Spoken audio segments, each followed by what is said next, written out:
సినీ నటుడు పోసాని కృష్ణమురళిని ఇవాళ సిఐడి అధికారులు కస్టడీలోకి తీసుకోనున్నారు.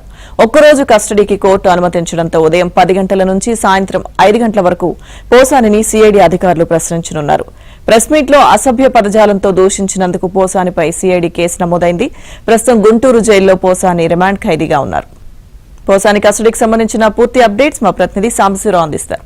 సాంబశివరావు, లక్ష్మీదుర్గ సినీ నటుడు వైసీపీ నేత పోసాని కృష్ణమురళిని ఓ రోజు కస్టడీ విచారణకు కోర్టు అనుమతించింది. ఇప్పటికే సిఐడి కేసులో అరెస్ట్ అయ్యి గుంటూరు జిల్లా జైల్లో రిమాండ్ ఖైదీగా ఉన్న పోసాని కృష్ణమురళిని కస్టడీకి విచారణకు ఇవ్వాలని సిఐడి పిటిషన్ దాఖలు చేసింది. ఈ పిటిషన్ మేరకు ఒక్కరోజు విచారణకు కోర్టు అనుమతించింది. ఈ రోజు ఉదయం 10 గంటల నుంచి సాయంత్రం 5 గంటల వరకు విచారించుకునేందుకు కోర్టు అనుమతించింది. ఈ మేరకు ఈరోజు గుంటూరు జిల్లా జైల్లో ఉన్న పోసాని కృష్ణమురళిని 10 గంటలకు సిఐడి అధికారులు అదుపులో తీసుకుంటారు.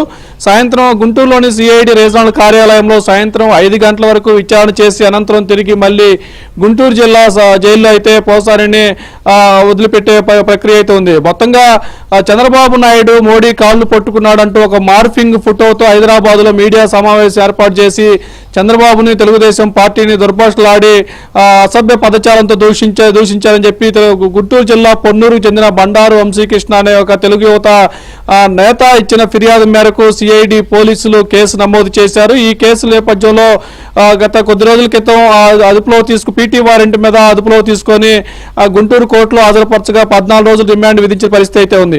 ఈ రోజు కస్టడీ విచారణకు తీసుకొని పోసాని కృష్ణమురళి అసలు ఎందుకు ఈ ఫోటో పెట్టారు, ఈ ఫోటో ఎవరు తయారు చేశారు, ఈ ఫోటో ఎవరు మీడియా సమావేశం పెట్టమన్నారు, దీని వెనక ఎవరున్నారు, పోసాని కృష్ణమురళిని నేరుగా మార్ఫింగ్ ఫోటో తయారు చేసి చంద్రబాబు అసభ్య పదజాలంతో దూషించాడా, లేక ఎవరైనా ఫోటో మార్ఫింగ్ ఫోటో తయారు చేసి తాడేపల్లి పెద్దలు కానీ తాడేపల్లి సోషల్ మీడియా కానీ ఎవరైనా ప్రోద్బలం ఉందా అనేది కూడా మరింత మెరుగైన సమాచారం రాబట్టేందుకు కూడా సిఐడి అధికారులు ఈరోజు తమ వంతు కృషి చేసే ప్రయత్నం అయితే చేస్తున్నారు. మొత్తంగా ఇప్పటికీ దాదాపు అతను అరెస్ట్ అయిన అన్ని కేసుల్లో బెయిల్ వచ్చిందని సంతోషపడిన కొద్ది గంటల్లోనే గుంటూరు సిఐడి పోలీసులు పోసాని కృష్ణమురళికి షాక్ ఇస్తూ పీటీ వారెంట్ పై కూడా కర్నూలు జిల్లా జైలు నుంచి అదుపులో